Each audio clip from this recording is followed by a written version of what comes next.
हरे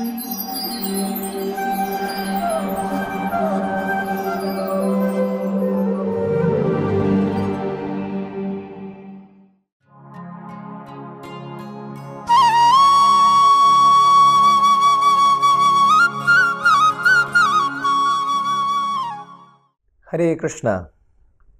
अक्सर लोग प्रश्न पूछते हैं कि भगवान इतने क्रूर क्यों हैं। इतने सारे मर्डर्स हो रहे हैं, इतनी सारी बीमारियां फैल रही हैं, इतने सारे हादसे हो रहे हैं। क्या भगवान को दिखता नहीं है कि इतना कुछ हो रहा है? इतने क्रूर क्यों है भगवान? देखिए, अगर भगवान क्रूर होते तो भगवान हमें जीने के लिए सांस क्यों देते? ये जो सांस चल रही है ये भी तो भगवान ही दे रहे हैं।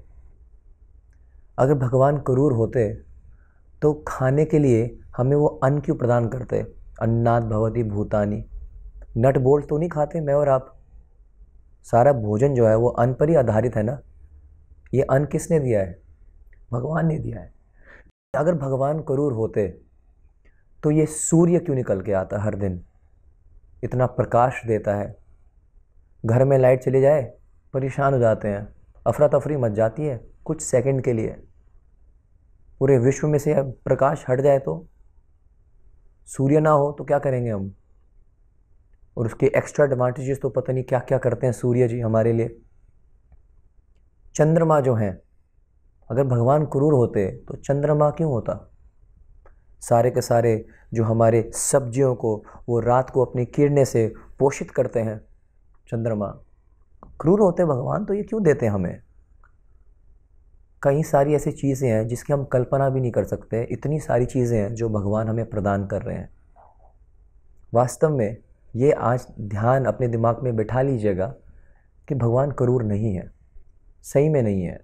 भगवान तो सर्वस्य चा अहम हृदय सन्निविष्टो मत्त स्मृतिर ज्ञान अपहोनम च, हमारे हृदय में बैठे हैं।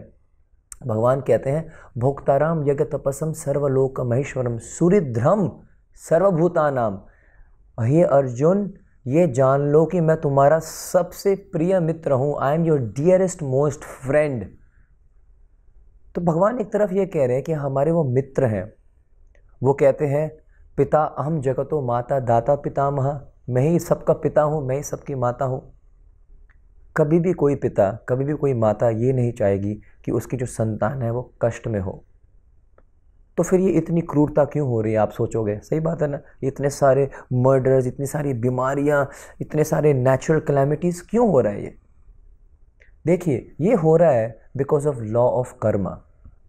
फिजिक्स में there are many types of laws, है ना। ऐसे ही आध्यात्मिकता में एक लॉ है जिसको कहते हैं लॉ ऑफ कर्मा। हमारे कर्म कैसे हैं? For every action there is a equal and opposite reaction. जैसा बोओगे वैसा ही काटोगे। मैं आपसे एक प्रश्न पूछता हूँ। जब कोई केस कोर्ट में जाता है, ठीक है, तो वहाँ पर लॉयर्स लड़ रहे हैं, जज बैठा हुआ है, जज सारी सुनवाई करता है। उसके बाद जज क्या कहता है? मैं इस व्यक्ति को डेथ पेनल्टी देता हूँ। I sentenced him for death penalty. अब आप क्या बोलोगे कि ये जज बड़ा क्रूर है, ये तो बहुत क्रूर व्यक्ति है, उसने तो डेथ पेनल्टी दे दी या 20 साल की सजा जेल में। तो प्रश्न उठता है कि क्या वो जज क्रूर व्यक्ति है? नहीं, वो जज बिल्कुल भी क्रूर व्यक्ति नहीं है। वो जज तो जानता भी नहीं ये हैं कौन। शायद उसने पहली बार उनको देखा होगा, लेकिन जज जो है वो डिसीजन दे रहा है किसके माध्यम से? जो कर्म उसने किए हैं उसके अकॉर्डिंग डिसीजन दिए जा रहे हैं। आप समझिएगा, हमारे जीवन में भी जो भी कोई कष्ट आ रहे हैं, जो कोई बीमारी भी आ रही है या कोई भी ऐसा हादसा हो रहा है, वो हमारे पूर्व जन्म के बोए हुए बीज हैं जो आज प्रकट हो रहे हैं, सामने आ रहे हैं। लेकिन भगवान का इसमें कोई रोल नहीं है। भगवान तो हमारे पिता हैं, हमारे प्रेमी हैं। जैसे जज का कोई रोल नहीं होता है इसके बीच में, वो डिसीजन दे रहा होता है, सही, अकॉर्डिंग टू योर एक्शंस। उसी प्रकार भगवान को आप समझिएगा लाइक दैट सुप्रीम जज who has no role in this but is giving us our he's sentencing us to our given karmas. ठीक है, ये पॉइंट कई सारी बातों को, कई सारे क्वेश्चंस को क्लियर करती है। अब समझिएगा बात कि कई टाइप के कर्मा भी होते हैं। एक होता है इंस्टेंट कर्मा, एक होता है डिलेड कर्मा। जैसे कि मैं किसी को थप्पड़ मारूं, व्यक्ति पीछे से घूम के मेरे को जोर के थप्पड़ मारेगा, ऐसे कैसे मार दिया तूने मेरे को, इंस्टेंट कार्मिक रिएक्शन, सही बात है। एक होता है डिलेड कार्मिक रिएक्शन। आप एटीएम मशीन में जाओगे, पैसा आप पासवर्ड डालोगे, इंस्टेंट पैसा मिल जाएगा। चेक डिपॉजिट करने जाओगे तो थोड़ा डिलेड हो जाएगा, है ना, पैसा थोड़ा देर में मिलेगा, मिल जाएगा लेकिन देर में। ऐसे ही कुछ होता है डिलेड कर्मा। कुछ लोग पूछते हैं कि ये तो बड़े भक्ति करते थे जी, ठीक है, देखो इनके साथ क्या हुआ, कुछ टाइम बाद क्या हो जाता है, उनको बीमारी हो जाती है, कुछ हो जाता है जीवन में।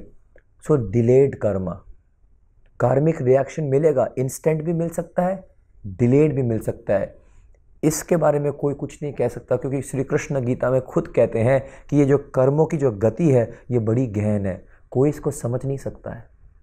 लेकिन इतना अवश्य जानिएगा, जिस संसार में आप रह रहे हो, आप और मैं रह रहे हैं, ये कोई सुख की जगह नहीं है। जैसे आप पुस्तकालय में जाइए तो वहाँ पर पुस्तक मिलती है, अगर आप भोजनालय में जाएंगे तो वहाँ पर भोजन मिलता है, आप हिमालय जाएंगे तो वहाँ पर हिम मिलती है ना, आइस। उसी प्रकार श्री कृष्ण गीता में वर्णन करते हैं दुखालयम अशाश्वतम, ये दुखों का घर है, दुख ही मिलता है यहाँ पर। और दूसरा वो कहते हैं अशाश्वतम, ऐसा नहीं है कि तुम हमेशा यहाँ पर रह सकते हो, इट इज़ नॉन परमानेंट, आज नहीं तो कल छोड़ना पड़ेगा। कोई अमेरिकन व्यक्ति सोचे मेरे को हमेशा अमेरिका में ही रहना है, नो, अकॉर्डिंग टू योर कर्म के अनुसार आपको अलग जन्म मिलेगा और अलग परिस्थिति में रहना पड़ेगा। तो निष्कर्ष ये निकलता है, हमें अपनी किसी भी प्रकार के प्रॉब्लम्स के लिए भगवान को दोष नहीं देना चाहिए। वास्तव में हमें अपने आप को ही दोष देना चाहिए कि हमने ये कहीं ना कहीं कोई ना कोई ऐसे पूर्व जन्म में ऐसे कार्य किए हैं जिसका फल जो है, जो कर्म, जो डिलेड कर्म है या इंस्टेंट है, वो आज मेरे सामने आ रहा है। लेकिन एक सलूशन बड़ा अच्छा है।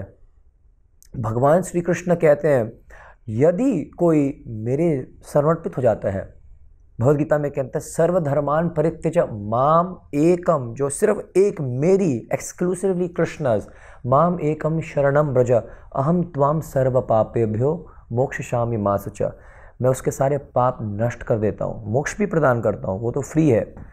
अगर पाप नष्ट हो जाएंगे जीवन से तो ये जो हमारे जो पाप में जो कर्म जो सामने आए जा रहे हैं, बार बार आए जा रहे हैं कर्म फल के रूप में, वो बिल्कुल जड़ से ख़त्म हो जाएंगे। पाप नहीं रहेगा तो कर्म फल भी नहीं रहेगा। तो अगर आपको वास्तव में इसको जड़ से ख़त्म करना है तो आपको पापों को बंद करना पड़ेगा, पाप ख़त्म करने पड़ेंगे। और ये सारे के सारे पाप इन 4 चीज़ों में हैं। नशा करते हैं हम, वहाँ से पाप आता है।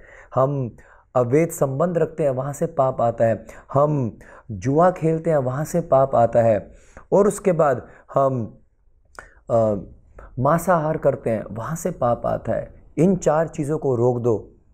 अब पिछले जन्मों का जो कर्म है, कर्म फल है, वो तो भुगतना ही है हम सबको, that we have to face. लेकिन आगे का जन्म तो हम सुधार सकते हैं। बुद्धिमान व्यक्ति है वो आगे के फ्यूचर प्लानिंग जैसे हम करते हैं, हमें इन 4 चीज़ों को अभी के अभी इसी क्षण नष्ट कर देना है, ख़त्म कर देना है, ताकि हमारा पाप हमेशा के लिए ख़त्म हो जाए। और एक चीज़ और सुनिएगा, वो ये है कि फिर भी भगवान आते हैं अलग अलग रूपों में, हमें इन सारे चीज़ों से बचाते हैं।